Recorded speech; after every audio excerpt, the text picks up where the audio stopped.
ಹಾಂ, ಈಗ 2ನೇ ಅಧ್ಯಾಯದ 39ನೇ ಶ್ಲೋಕ ಹೇಳ್ತತಿ. ಏನಂದ್ರೆ ನೋಡ್ರಿ, ಹಿಂಗೆ ಐತದ. ಆವ ನೀಚನು ನನಗೆ ನಿನಗೆಯು ಭಾವ ಭೇದ ಮಾಡುವನ ಅದಮನು, ಕೇವಲ ನರಕದೊಳಿಳುವನು. ಏನು ಹಾಂ, ಅಂದ್ರೆ ಏನೈತಂದ್ರೆ ನೀಚರಿಗೆ ಮಾತ್ರ ನೋಡ್ರಿ ಹೆಂಗೈತಿ. ನೀಚರಿಗೆ ಮಾತ್ರ, ದುಷ್ಟರಿಗೆ ಮಾತ್ರ ಮುಂದೆ ಅವ್ರಿಗೆ ವಿನಾಶ ಕಾಲಕ್ಕೆ ವಿಪರೀತ ಬುದ್ಧಿ ಬಂದಿತ್ತಂದ್ರೆ ಅವಾಗ ಏನಾಕೈತಂದ್ರೆ ಅವ ನೀಚ ಇರ್ತಾನೆ. ಆ ನೀಚನಿಗೆ ಮಾತ್ರ ಆ ಸ್ವಭಾವ ಬರ್ತೈತಿ. ನನಗೆ ನಿನಗೆ ಭಾವ ಭೇದ ಮಾಡುವನ ಅದಮನು, ಅವ ನಕ್ಕಿ ಮೂರ್ಕಿರ್ತಾನಂತ. ನನಗೆ ನಿನಗೈಕ್ಯ ಯಾವ ಮಾಡುವನ ಅವನೇ ಪುಣ್ಯನು. ಯಪ್ಪ, ನೀ ದೇವಿ ಪಾರಾಯಣ ಮಾಡ್ತೀರಿ, ನೀನು ದೇವ್ರಪ್ಪ, ಯಪ್ಪ ನೀವು ಸಂತ್ರಪ್ಪ, ನೀವು ಶರಣರಪ್ಪ ಅಂದ್ರೆ ಅವ ಪುಣ್ಯವಂತಿದ್ರೆ ಅಷ್ಟ ಅವನ ಬಾಯಿಲೆ ಬರ್ತತೆ. ಅದನ್ನು ಇಲ್ಲಿ ಎಷ್ಟು ಚಂದ ಬಿಡಿಸ್ಯಾರಂದ್ರೆ, ಆವ ನೀಚನು ಅಂದ್ಬಿಟ್ಟಾರ ಅವರು. ಅವ ಬೇಕಾದವ್ರ ಒಲೆಕ ಆವ ನೀಚನು ನನಗೆ ನಿನಗೆ ಅಂದ್ರೆ ದೇವಿಗೆ ಮತ್ತು ಆ ದೇವಿಯ ಪಾರಾಯಣ ಮಾಡ್ತಕ್ಕಂಥ ಸಂತ ಶ್ರೇಷ್ಠರಿಗೆ, ದೇವಿ ಆರಾಧಕರಿಗೆ ಭೇದ ಭಾವ ಯಾವ ಮಾಡಿ ಮಾತಾಡ್ತಾನಲ್ಲ ಅವ ಅದಮನು. ಇಲ್ಲಿ ಒಂದು ದೃಷ್ಟಾಂತ ಹೆಂಗದ ಅಂದ್ರೆ, ಯಾರು ನಿತ್ಯ ಪಾರಾಯಣ ಆಗಲಿ, ಆಧ್ಯಾತ್ಮಿಕ ಚಿಂತನೆ ಆಗಲಿ, ಏನಾದರೂ ಅವರು ಭಗವದ್ಗೀತೆಯಾರ ಓದಲಿ, ಜ್ಞಾನ ಸಿಂಧುವಾರ ಓದಲಿ, ವಿಚಾರ ಚಂದ್ರಿಕೆಯಾರ ಓದಲಿ, ಕೈವಲ್ಯ ಪದ್ಧತಿಯಾರ ಹೋಗಲಿ, ಅಂತೂ ಗುರು ಮಾರ್ಗದೊಳಗೆ ಸನ್ಮಾರ್ಗದೊಳಗೆ ಯಾರು ಹೋಗಿರ್ತಾರ ಅವ್ರಿಗೆ ಕೆಟ್ಟ ವಿಚಾರಗಳು ಬರೋಂಗಿಲ್ಲ. ಅವರಲ್ಲೇನ ದೇವ್ರನ್ನ ಕಾಣುವಂಥ ಪುಣ್ಯಾತ್ಮರು ಇದಾರ. ಅವರಲ್ಲಿ ದೇವ್ರನ್ನ ಕಾಣಬೇಕಾದ್ರೆ ಅವನಲ್ಲಿ ಪುಣ್ಯನೇ ಬೇಕು. ಇಲ್ಲ ಅಂದ್ರೆ ಅವ ಕಾಣಂಗಿಲ್ಲ. ಅದಕ್ಕೆ ಅವ ಏನು ಹೇಳ್ಯಾರಂದ್ರೆ, ಹಂಗೇನ್ರಿ ಭೇದ ಮಾಡಿ ಮಾತಾಡಿದ್ದಂದ್ರೆ ಅವ ನೀಚ ಅಂತ ತಿಳ್ಕೊ, ಅವಾಗ ನಕ್ಕಿ ನರಕ ಆಕತಿ. ಕೇವಲ ಮಾತನ್ನು ಬಿಟ್ಟು ಮತ್ತೊಂದಿಲ್ಲ, ಕೇವಲದ ನರಕದೊಳಿಳುವನು, ನಮಗೆ ನಿಮಗೈಕ್ಯಾವ ಮಾಡುವನು ಅವನೇ ಪುಣ್ಯನು. ಈಗ ನೋಡ್ರಿ ಹೆಂಗೈತಂದ್ರೆ, ಅವ ಯಾರು, ಯಾವ ಜಾತಿ, ಅವ ಯಾವ ಕುಲದವ ಏನೂ ಗೊತ್ತಿಲ್ಲ. ಒಬ್ರು ಯಾರ ಪಾಲ್ಕಿ ತೊಗೊಂಡು ಹೊತ್ಕೊಂಡು ಬಂದಂದ್ರೆ ಬಡ ಬಡ ಬಡ ಹಾದಾರು ಅವನ ಪಾದಕ್ಕೆ ನೀರು ಹಾಕಿ ಉದ್ದಕ್ಕೆ ಬೀಳ್ತಾರೆ. ಯಾಕಂದ್ರೆ ಅವ ಪಾಲ್ಕಿ ಹೊತ್ತಾನಲ್ಲ. ಆ ಪಾಲ್ಕಿ ಹೊತ್ತಾನಂದ್ರೆ ಆ ಮ್ಯಾಲಿನ ಶಕ್ತಿ ಅಲ್ಲೈತಂತ ತಿಳ್ಕೊತಾರೆ. ಹಂಗೆ ನಿತ್ಯ ಆಧ್ಯಾತ್ಮಿಕ ಚಿಂತನೆ ಒಳಗೆ ಯಾರು ಇರ್ತಾರ, ಯಾರು ದೇವಿ ಪಾರಾಯಣ ಮಾಡ್ತಾರ, ಯಾರು ಶರಣ ಶ್ರೇಷ್ಠ ಇರ್ತಾರ, ಯಾರು ಸಂತರು ಇರ್ತಾರ, ಅವರಲ್ಲೇನು ದೇವ್ರನ್ನ ಕಾಣಬೇಕು. ಅವ್ರಿಗೆ ಪುಣ್ಯ ಇದ್ದವ್ರಿಗೆಷ್ಟ ಆ ಭಾವ ಬರ್ತದಂತ. ಅದಕ್ಕೆ ಎಷ್ಟು ಚಂದ ಹೇಳ್ಯಾನವ, ಆವ ನೀಚನು ನನಗೆ ನಿನಗೆಯೋ ಭಾವ ಭೇದವ ಮಾಡುವನ ಅದಮನು, ಕೇವಲ ನರಕದೊಳಿಳುವನು, ನನಗೆ ನಿನಗೈಕ್ಯ ಯಾವ ಮಾಡುವ ನೀನ ದೇವಿ ಅಂತ ಯಾವ ತಿಳ್ಕೊತಾನ ಅವನೇ ಪುಣ್ಯನು. ಮತ್ತೆ ಹೇಳ್ತಾಳ, ದೇವಿ ಸಾಕ್ಷಾತ್ಕಾರವಾಗುವ 3 ಅವತಾರಗಳು ನಾನೋ ನನ್ನ ಮಗನ ಅಂತಾಳೆ.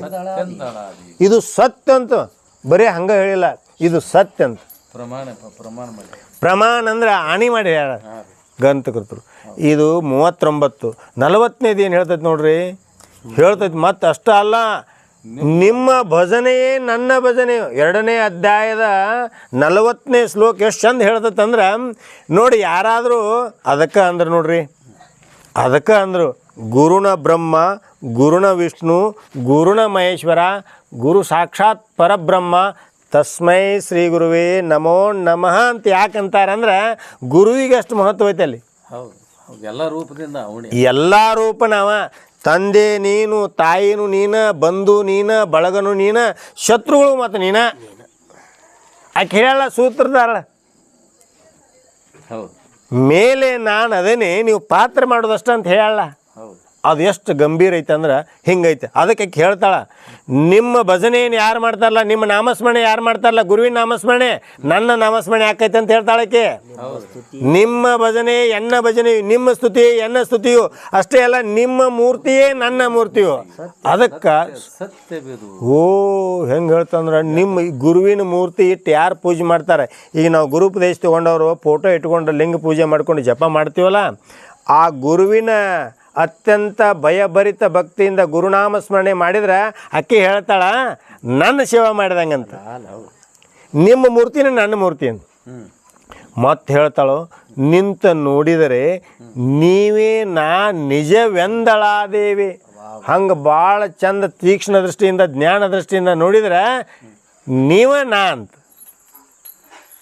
ಮತ್ತು 41 ಕೊನೆಯ ಶ್ಲೋಕ ಕಾಣಿಸ್ತದಲ್ಲ, ಏನು ಹೇಳ್ತೈತೆ ನೋಡ್ರಿ. ಮಾಯ ದೃಶ್ಯವಾಗಿಯೇ ಹೋಗಿ ದೇವಿಯು ದೃಶ್ಯವಾಯಿತು ನೆರಜ ಪ್ರಜೇತ ದೃಶ್ಯವಾಯಿತು ಸ್ವಪ್ನದಿಂದ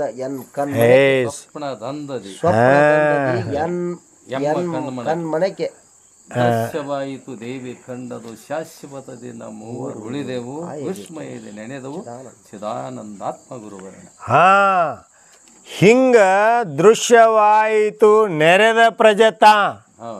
ಈ ಏನ ಏಕಾಏಕಿ ದೇವಿ ಪ್ರತ್ಯಕ್ಷ ಆಗಿಳು, ಎಲ್ಲ ಪ್ರಜೆಗಳಿದ್ರು, ಮತ್ತು ಅದ ತನ್ನಿಂದ ತಾನ ಅದೃಶ್ಯ ಆಗಿಬಿಡ್ತು. ನೆರೆದ ಪ್ರಜತ ಮುಂದೆ ದೃಶ್ಯವಾಗಿಯೇ ಹೋಗಿ ದೇವಿಯು ಮಾಯಾಗಿ ಹೋಗಿಬಿಟ್ಳು. ದೃಶ್ಯವಾಯಿತು ಮುಂದೆ ಈ ಮತ್ತೆ ಆಗಿಂದಾಗ ಏನು ಕಂಡಿತು ಅದಷ್ಟು ಮಾಯ ಆಯ್ತು.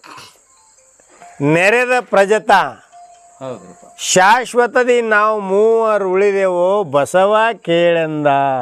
ಕೊನೆಗೆ ಆಕೆ ದೇವಿ ನಮ್ಮನ್ನು ಅಪ್ಪಿಕೊಂಡ್ಳು, ಆಶೀರ್ವಾದ ಮಾಡಿದಳು, ಮಾಯಾಗಿ ಹೋಗಿಬಿಟ್ಳು.